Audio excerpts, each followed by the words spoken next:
नमस्कार. इयत्ता 10वी गणित भाग 1 प्रकरण 3 अंकगणिती श्रेणी हे आपलं चालू आहे. मागील व्हिडिओमध्ये आपण सराव संच 3.1 मधील उदाहरणे सोडवली होती, बरोबर आहे. आज आपल्याला त्याचा पुढचा भाग पाहायचा आहे. त्या पुढचा भाग म्हणजेच एक सुरुवातीला आपल्याला एक सूत्र पाहायचे, फॉर्म्युला पाहायचा आहे. एनवी टर्म एनवे पद काढण्याचं सूत्र काय आहे ते पहिल्यांदा आपल्याला पाहायचे. नंतर त्याचा उपयोग करून आपल्याला सराव संच 3.2 मधील उदाहरणे सोडवायची आहेत. तर बघू आपण. अंकगणिती श्रेणीचे एनवे पद. अंकगणिती श्रेणीचे एनवे पद हे कसं काढायचं बघा. सूत्र आपल्याला पाहायचंय. सामान्यपणे T1, T2, T3 या अंकगणिती श्रेणीतील पहिले पद A आणि साधारण फरक D. बघा, T1 म्हणजे पहिले पद, T2 दुसरे पद, T3 तिसरे पद आणि अशा प्रकारे पुढे T4, T5, T6 ला काढते.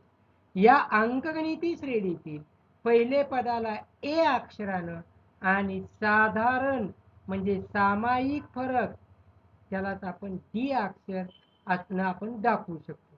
जर A आणि D असेल तर T1 बरोबर A, T2 बरोबर T1 अधिक D, T2 बरोबर T1 म्हणजे दुसरे पद बरोबर पहिले पद अधिक सामायिक फरक म्हणजे साधारण फरक D, T1 अधिक D.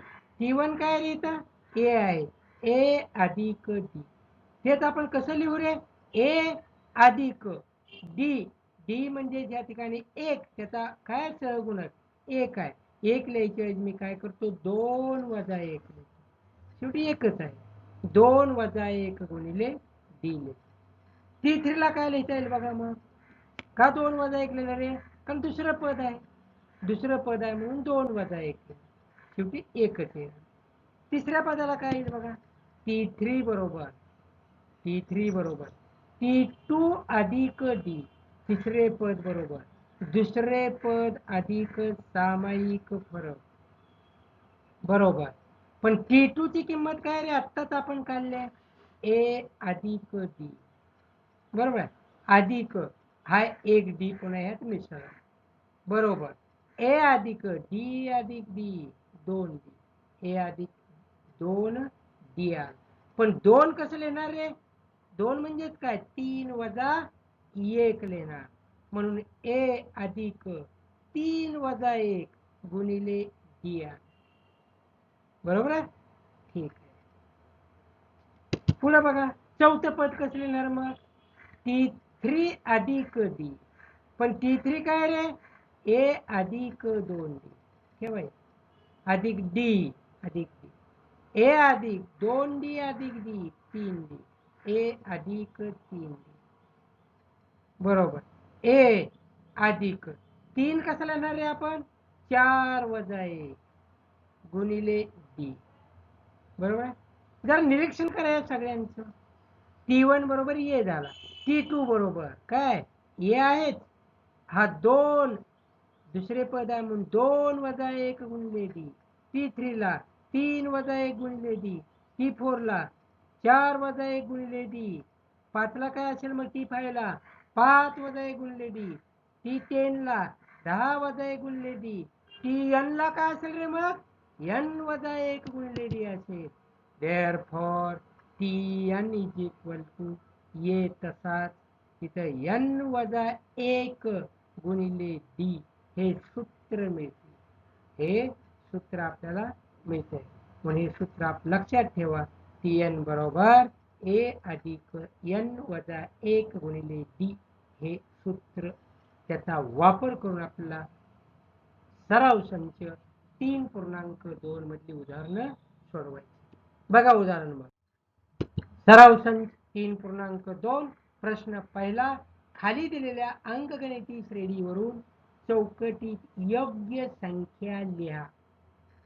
म्हणजे थोडक्यात ऍक्टिव्हिटी कृती आहे. पाहू आपण काय.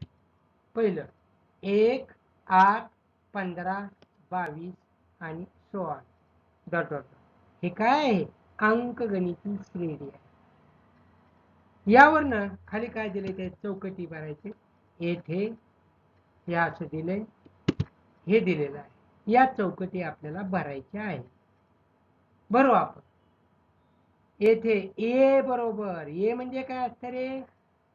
पहिले पद असतं. कुणाचं? अंकगणिती श्रेणी. कुठे अंकगणिती श्रेणी? ही. सांगा यातलं पहिलं पद काय? एक आहे. पहिलं पद काय? एक. म्हणून इथं काय ठेवणार? एक ठेवलं.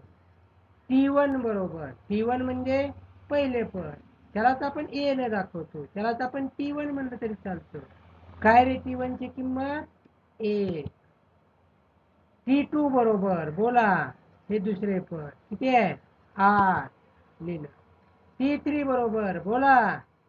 15 लिहा.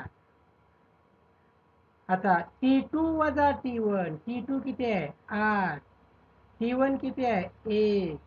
पण इथं काय लिहिणार? 8 वजा 1, 8 वजा 1 किती रे? 7. किती येईल? 7. T3 वजा T2, T3 किती आहे? 15 वजा T2 8. इथे किती येणार? 15 वजा 8, 15 वजा 8 किती रे? 15 वजा 7. इथे किती आले? 7. इथे किती आले? 7. म्हणजे T2 वजा T1 7, T3 वजा T2 7. म्हणजे हा काय झाला? सामान्य फरक आलाय, म्हणजे सामायिक फरक आलाय. म्हणजे या ठिकाणी साधारण फरक आहे तो. तो कोणत्या अक्षराने दाखवतात? डी. मग डी ची किंमत किती? 7. हा झाला पहिला उपप्रश्न, पहिल्यातला पहिला उपप्रश्न. पहिल्यातला दुसरा बघा, तिसरा घेतला डायरेक्ट. ठीक. बघा यात काय दिलं? ही अंकगणिती श्रेणी दिली. -3, -8, -13, -18 आणि 16. तर खालच्या गाळ्याला जागा भरायची, चौकटी पूर्ण करायची. या चौकटी दिलेल्या आहेत. बोला यात काय रे? अंकगणिती श्रेणी -3, -8, -13, -18, -3, -8, -13, -8. हे T1 असेल, T2, T3, T4. तर विचारलंय कसं बघा, क्रमाने विचारलेलं नाही, त्यामुळे नीट पहा. T3 विचारलाय. कुठे आहे T3? T1, T2, T3 किती आहे रे? -13. इथे किती लिहू मग? -13. T2 कुठे आहे? हा T2, T1, T2 किती आहे? -1. T4 किती आहे? -18 लिहायचं. T1 किती आहे? -3 लिहायचं. आता T2 -T1, T2 वजा T1. काय T2? T2 कुठे आहे? T2 ही वजा. काय आहे? वजा. त्यातले T1 वजा करायचे. -8 वजा वजा 3 वजा वजा +3 म्हणजे -8 + 3 किती येतं? -5 इथे लिहायचं. -5. T3 वजा T2, T3 -13 वजा -8 -13 वजा 8 म्हणजे वजा +8 -13 +8 किती येतं? -5. देअरफॉर ए बरोबर किती आहे? ए म्हणजे पहिले पद किती आहे? -3 लिहा. डी बरोबर का आला सामान्य फरक? -5 -5 म्हणून डी बरोबर -5 झाले. ठीक. हा झाला प्रश्न पहिला. दुसरा प्रश्न बघा. प्रश्न दुसरा, खालील क्रमिका अंकगणिती श्रेणी आहे का ते ठरवा. असेल तर त्या श्रेणीचे 20वे पद काढा. बघा, पहिल्यांदा अंकगणिती श्रेणी आहे का ते ठरवायचं. अशी उदाहरण झालेत आपलं ठरवायचं. कुठे झाले? सराव संच 3.1 मधला पहिल्याच प्रश्नात झालेला आहे. हेच पुन्हा आपण तिसऱ्या प्रश्नात पण केलं होतं है ना. बघू आपण काय श्रेणी आपल्याकडे. -12, -5, 2, 9, 16, 23, 30 आणि डॉट डॉट. ही क्रमिका आहे, श्रेणी नाही अजून म्हणता येईल. ठरवायचे अजून आपल्याला श्रेणी आहे किंवा नाही. ही क्रमिका. हे अंकगणिती श्रेणी कधी आहे म्हणायचं रे? या ठिकाणी सामायिक फरक जर स्थिर असेल तर अंकगणिती श्रेणी असते. त्यासाठी सामायिक फरक आपल्याला काढावा लागेल. या ठिकाणी काय म्हणू? उकल -12, -5, 2, 9, 16, 23, 30 या क्रमिकेत T1 बरोबर बोला A बरोबर T1 बरोबर -12, T2 बरोबर -5, T3 2, T4 9, T5 16 बरोबर आहे. मग आता आपण काय करू? T6 23, T7 30 लिहू शकता आपण. पुढं T2 वजा T1 करू. T2 वजा T1. T2 किती आहे? -5 वजा T1 किती आहे? -12 वजा 5 वजा कंसात -12 बरोबर -5 वजा गुणिले वजा अधिक 12 -5 अधिक 12 किती येतं? 7. T2 वजा T1 बरोबर 7 आलं. 7 बरोबर आहे. ठीक. पुढं T3 मायनस T2 काढू आपण. T3 मायनस T3 किती आहे? 2 minus -5 2 minus -5 2 minus +5 is equal 2 + 5 7 बरोबर आहे. T4 मायनस T3 करू आपण. T4 minus T4 9 T3 2 9 minus 2 is equal to 7 बरोबर 7. T5 वजा T4 करू आपण. T5 16 वजा 9 बरोबर 7. कसा आला रे प्रत्येक ठिकाणी? या ठिकाणी 7 7 7 7 म्हणजे सामायिक आलाय का नाही? सामायिक फरक किती आहे? स्थिर आहे. 7 असून तो स्थिर आहे. येथे साधारण फरक D 7 असून तो काय आहे? स्थिर आहे. म्हणून दिलेली क्रमिका अंकगणिती श्रेणी आहे. तुम्हाला काय सांगितलं होतं? आहे का ते ठरवा. ठरवलं आहे. असेल तर आहे म्हणल्यावर आता पुढे सांगितले त्या श्रेणीचे 20वे पद काढा. 20वे पद. पदाला काय म्हणतो आपण? टी म्हणतो. कितवं? 20वं. म्हणून टी 20 ची किंमत काढायची आपली. टी 20 ची किंमत काढायची. त्यासाठी आम्हाला सूत्र आहे. आत्ताच पाहिले आपण एक सूत्र. कोणतं? Tn is equal to A plus n minus 1 into D. Tn बरोबर A अधिक n वजा 1 गुणिले डी. हे सूत्र आहे. कितवं पद काढायचे? 20वे पद काढायचे. म्हणजे n ची किंमत काय? 20 घ्यायची आहे. याची किंमत माहिती आहे आम्हाला -12 या ठिकाणी. डी ची किंमत माहिती आहे आम्हाला 7 आहे. ते काढलंय. म्हणून n बरोबर 20, a बरोबर -12 पहिले पद आणि डी बरोबर 7. काय रे? साधारण फरक. या किमती आपण यामध्ये ठेवू. म्हणून T20 बरोबर a ची किंमत -12 कंसात n ची किंमत 20 वजा 1 गुणिले डी ची किंमत 7. म्हणून T20 बरोबर -12 अधिक 20 वजा 1 19 गुणिले 7. म्हणून T20 बरोबर -12 अधिक 19 गुणिले 7 133. म्हणून T20 बरोबर करा यांची वजाबाकी. किती येते? 121. म्हणून T20 बरोबर 121 म्हणजे काय रे? श्रेणीचे 20वे पद बरोबर दिलेली क्रमिका, दोन उत्तर विचारलीत ना, आहे का ठरवा. म्हणून पहिलं उत्तर दिलेली क्रमिका अंकगणिती श्रेणी आहे आणि त्या श्रेणीचे 20वे पद बरोबर 121. समजलंय का? हा झाला प्रश्न दुसरा.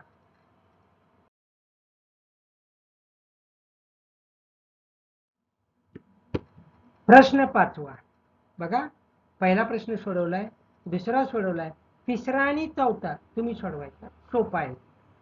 5वा प्रश्न, खालील अंकगणिती श्रेणीचे 27वे पद काढा. बघा काम कमी आहे.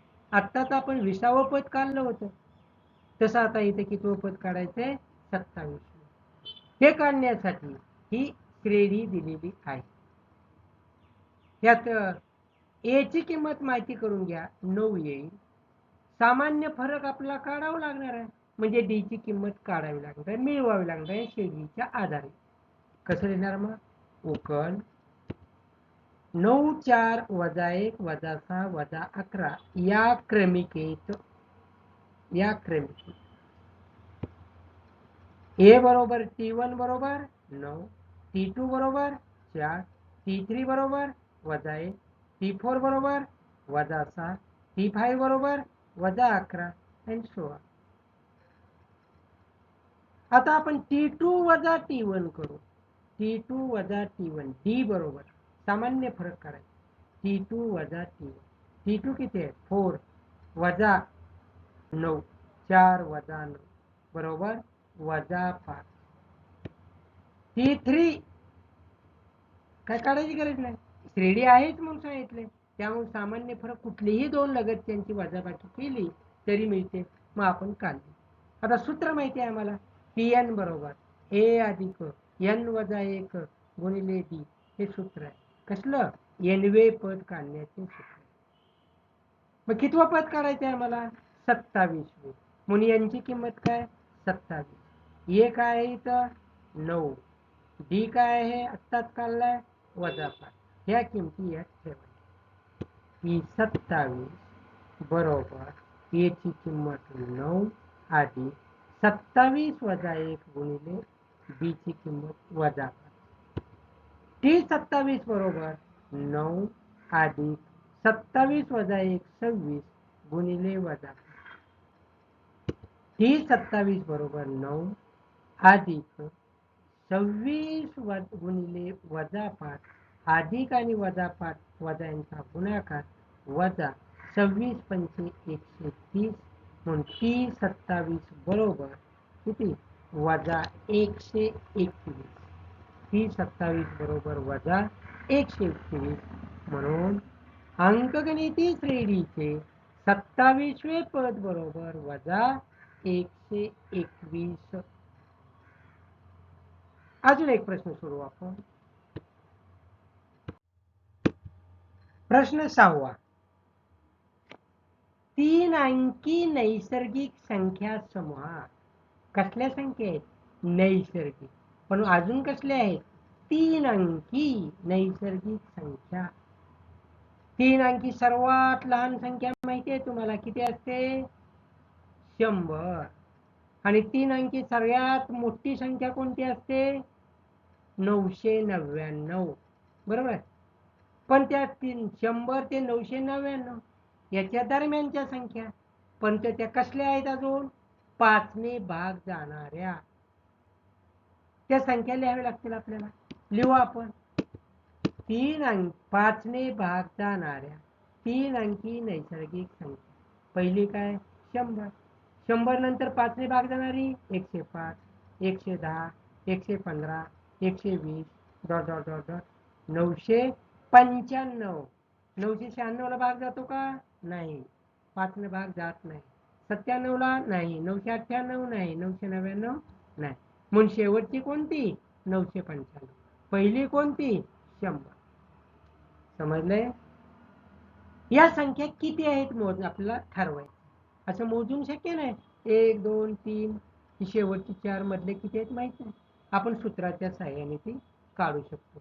किती आहेत म्हणजे यांची किंमत काढायची आपल्याला. यांची किंमत काढायची. तर सुरुवातीला ए आणि डी मिळवू आपण. ए आणि डी मिळवू आपण. डी पण माहिती आहे, 5 ने भाग जाणाऱ्या.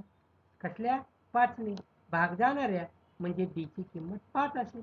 बघा कसं काय करायचं. येथे ए बरोबर P1 बरोबर 100 आणि डी बरोबर 5. तो 5 लिहा किंवा इथे बघा 105 वजा 100 5 येतं. 110 वजा 5 105 5 येतं. 995 च्या अगोदरचं काय असेल? 990 वजाबाकी केलं तर 5 येते. म्हणजे ए माहिती आहे, डी माहिती आहे. बरोबर. पुढे बघा, Tn ची किंमत. Tn चं सूत्र माहिती आहे, ए आधी n वजा 1 गुणिले डी हे सूत्र आहे. ठेवा किंमत. Tn बरोबर 995. शेवटचं संख्या किती आहे? 995. म्हणजे Tn ची किंमत 995. ए ची किंमत 100. डी ची किंमत 5. n चीच काढायची आम्हाला. ठेवूया किमती त्याच्यामध्ये. 995 बरोबर ए 100 अधिक n माहित नाही n वजा 1 गुणिले डी 5. 995 अलीकडचा अधिक 100 पलीकडे गेला वजा 100 बरोबर n वजा 1 गुणिले 5.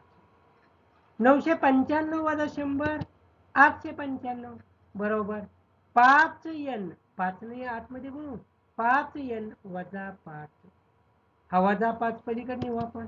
895 अधिक 5 बरोबर 5n. 895 अधिक 5 म्हणजे 900 बरोबर 5n. म्हणून n बरोबर काय रे? 900 भागिले 5. 900 भागिले 5 म्हणून किती येतं? n बरोबर 180. म्हणून उत्तर काय येणार? 5 ने भाग जाणाऱ्या 3 अंकी नैसर्गिक संख्या 180 असतील. समजलंय का रे? प्रश्न पहिला सोडवलाय, प्रश्न दुसरा सोडवला, प्रश्न 5वा आणि 6वा सोडवला. मधले राहिलेली 2 उदाहरणं आणि पहिल्या प्रश्नात राहिलेली ऍक्टिव्हिटी हे तुम्ही सोडवायच्या आहेत. तर या उदाहरणांचा सराव करा. व्हिडिओ पुन्हा पुन्हा पहा. व्हिडिओना लाईक करा, व्हिडिओना शेअर करा आणि जर सबस्क्राईब केलं नसेल तर stand up maths by Suresh Shinde या चॅनलला सबस्क्राईब करायला विसरू नका.